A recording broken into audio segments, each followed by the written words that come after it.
بسم اللہ الرحمن الرحیم۔ السلام علیکم۔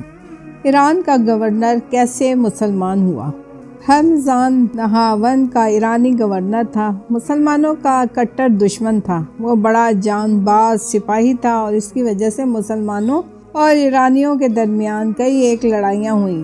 آخر ہرمزان گرفتار ہوا۔ ہرمزان خوب سمجھتا تھا کہ خود اس کے کرتوتوں کے سبب یا تو اسے غلام بنا لیا جائے گا یا قتل کر دیا جائے گا، اگرچہ یہ سزا بھی کوئی ایسی سزا نہ تھی کہ اس کے مظالم کا کفارہ ہو سکے۔ خلیفہ نے حکم دیا کہ اس کو اس شرط پر رہا کر دیا جائے گا کہ آئندہ وہ جزیہ دے۔ رہا ہو کر وہ اپنے دارالخلافہ پہنچا اور دوبارہ بغاوت کا علم بلند کیا، بہت بڑی فوج اکٹھی کی اور مسلمانوں کے مقابلے میں آ ڈٹا۔ ایرانیوں کو ہار ہوئی۔ اب کی بار ہرمزان پھر گرفتار ہوا۔ حضرت عمر رضی اللہ تعالیٰ عنہ اپنی مجلس میں تشریف فرما تھے۔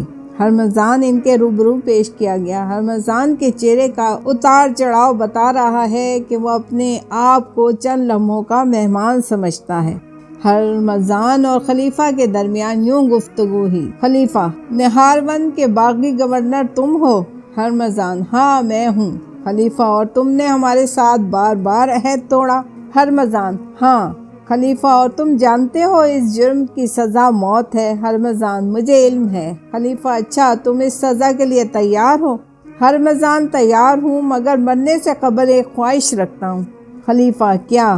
ہرمزان: مجھے سخت پیاس لگی ہے، مجھے پانی کا ایک پیالہ دیا جائے۔ حضرت عمر فاروق رضی اللہ تعالیٰ عنہ حکم دیتے ہیں، پانی کا پیالہ لایا جاتا ہے اور ہرمزان کو دے دیا جاتا ہے۔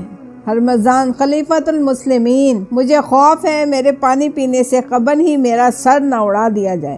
خلیفہ: نہیں، کوئی شخص تمہارے سر کو نہیں چھوئے گا جب تک تم پانی نہ پیو۔ ہرمزان کچھ وقفے کے بعد: امیر المومنین، آپ نے مجھ سے وعدہ کیا ہے جب تک پانی نہ پیوں گا میں مارا نہیں جاؤں گا، میں یہ پانی کبھی نہ پیوں گا۔ یہ کہہ کر پیالہ پھینک دیتا ہے اور آپ اب مجھے کبھی نہیں مار سکتے۔